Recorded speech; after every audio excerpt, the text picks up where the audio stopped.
Слава Украине, привет всем от Полонского. Завтра днем Трамп выступает в Штатах с речью по поводу 100 дней своего второго срока. Ну, что вам сказать, ребята, что ему там рассказать, я, честно говоря, не знаю достижений. Но если не считать маленького успеха там с Панамой, и то этот успех микроскопический, потому что, по сути, они единственное, что им удалось, это выдворить оттуда китайскую какую-то компанию, которая там подвязалась в канале. Ну вот это, собственно говоря, и все. А так кругом один прогар. Посмотрите только один прогар с Канадой чего стоит. Он хотел, помните вот эти слова губернатор Трюдо, и это 51-й штат, и все это самое. Как результат в Канаде, знаете, такой антиамериканизм, такой жесткий пошел. И вот сегодня в Канаде, кстати, выборы. И, по всей видимости, те самые либералы, у которых не было шансов. Ну, Трюдо стал непопулярен, и шансов у либералов не было. В результате наезда со стороны Трампа на Канаду либералы взлетели опять в вопросах в воздух, как говорится, до неба. И, можно говорить, с большой долей уверенности, что именно либералы, а не консерваторы победят.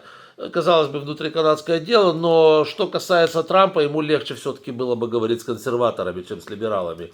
Вот. Ну а благодаря его глупейшей политике в отношении Канады, с этим вот идиотским 51-м штатом, ну, как говорится, сам виноват, сам себе сделал. Вот. С Гренландией точно такой же пролет с тарифами. Ну, с тарифами это просто шкандаль, я бы сказал, шкандаль. Причем с любой страной, куда ни возьми, значит, везде он отличился. И, скажем так, американские налоги, американский Минфин не стал получать больше денег. Вот, а цены, конечно же, пошли расти, потому что, извините меня, если ты завозишь с Китая или с Кореи, или, я не знаю, там, с Камбоджи, откуда угодно, товары, которые облагаются пошлинами, само собой, разумеется, это элементарная арифметика, они становятся дороже. Да? Ну, вот, собственно говоря, к этому и идет дело. Вот сегодня выступал губернатор штата Иллинойс Прицкер, вот, и вообще чуть не призвал там к восстанию. Нет, не к восстанию, знаете, с оружием и с боеприпасами. Нет. Он призвал к восстанию, знаете, везде преследовать республиканцев, шеймить их, то есть, ну, как сказать, стыдить их, пригвоздить, так сказать, к позорному столбу и на каждом углу им напоминать, что это они это чудище, страхопудище к власти привели. И потом нанести решающее поражение, значит, там на промежуточных выборах в Конгресс и в Сенат. Вот к чему он призвал. То есть, ну, сейчас просто, скажем так, популярность Трампа летит вниз, ему нужно хоть что-нибудь. Вот, хоть что-нибудь показать, что-нибудь. А Россия с Украиной, опять-таки, на внешней арене. Посчитали, что Трамп 53 раза в разных выступлениях сказал, что он закончит войну. Это CNN посчитал, это не Полонский. Да, закончит войну за 24 часа. Прошло 100 дней. Война где была, там и есть. Трамп боится пикнуть в сторону Путина. Единственное, что мы услышали от него: Владимир, остановитесь. Это он, наверное, у Витька Януковича научился. Да.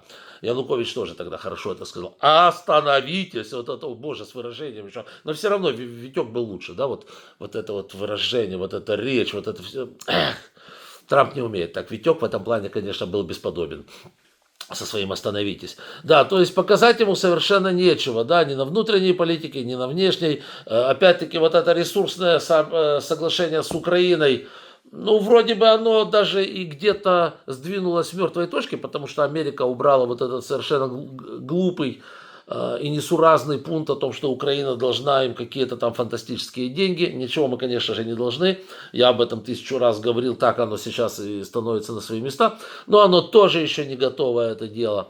Вот, поэтому, ну вот, единственное, что может себе поставить в заслугу, это подписали они с Конго аналогичный договор, но оттуда еще предстоит выгнать повстанцев. Я еще просто хочу посмотреть, как это все, что называется, получится, да. Ну и основной, как говорится, основная тема сегодня, это все-таки вот это вот перемирие, которое Путин односторонне, без какого-либо соглашения с нами, объявил на победобесие. Да, значит, вот там, значит, на Москве, на России, в день победобесия должен пройти победобесный парад, победобесы будут победобесить, это все понятно. Но у меня такой вот вопрос, а нам это нахрена? Нахрена нам это перемирие? Нам нужно перемирие постоянное. И, кстати, Сибига написал, зачем нам перемирие на 3 дня, давайте сейчас заключать перемирие на месяц. А не на 3 дня, а потом ты, значит, подтянешь там-сям подтянешь войска и начнешь по нам опять стрелять. Поэтому, да и понятно, для чего он это все делает, это же коню ясно. Он хочет выстрелять имеющийся запас ракет вот сейчас до победобесия, а потом время победобесия там новые подтянуть ракеты, вот, и лупануть сразу же 11 числа еще больше. Это все коню понятно. Плюс подтянуть на фронт боеприпасы, плюс подтянуть на фронт необходимое, как говорится, без противодействия наших дронов, без противодействия нашей арты, подтянуть необходимое, значит, запас и 11 числа шмякнуть по нам как следует. Я тут смотрю такую, я это все рассматриваю с такой точки зрения. Смотрите, друзья мои, что есть такое парад победобесия? А? Это скопище российско-фашистских военных в одном месте. А что такое, чем является скопище российских военных, этих бандитов в одном месте? Правильно, законной военной целью. И что можно сделать? Правильно, лупануть туда по ним. Более того, чтобы, ну понятно, там они стянут все ПВО, но представляете, этот шухер, как они все разбегаются оттуда, как крысы, это реально, это будет смешно, это надо будет видеть. Вот, но в принципе, вот это победобесие можно вообще сорвать к чертовой матери. Если, например, начать лупить вот прямо сегодня, завтра, начать вот... Мы же поднакопили ракеты, ребята, мы поднакопили, у нас это все есть. И до Москвы она все достает. Вот если вот там через день-два начать тупо гасить по казармам, по ФСБ, по вот этим всем военным, понятно, там, по военным частям, вот, по законным военным объектам. Мы же не стреляем, мы в отличие от рашистов не стреляем по жилым домам, как они у нас бьют на Святошин, да? Вот. И начать гасить каждый день. Бум-бум-бум-бум-бум-бум-бум. Бара-бара-бара-бум, да? И этот барабум сделает так, что он просто унеможливит проведение парада там. Вообще никакого парада не будет. Какое же победобесие, если вот все время летит каждый день тревога, тревога, тревога, тревога. Опаньки. Ну, представляете, вообще какой шухер будет, если, да, летят наши длинные Нептуны туда, там в количестве штук 50, как они по нам любят, да, лупануть.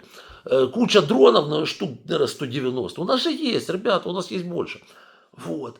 И эта шобла стоит на Красной площади и начинает оттуда, значит, нарезать. Ребята, это ж будет, и, значит, эти все кинокамеры, все это снимается в прямом эфире.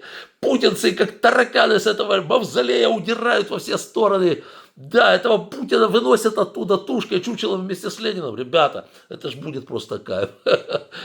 Оргазмик будет, да? Вот, поэтому я предлагаю все-таки на это вот бредятину, на эту путинскую, не соглашаться, а поставить их немножко в коленопреклоненную позу.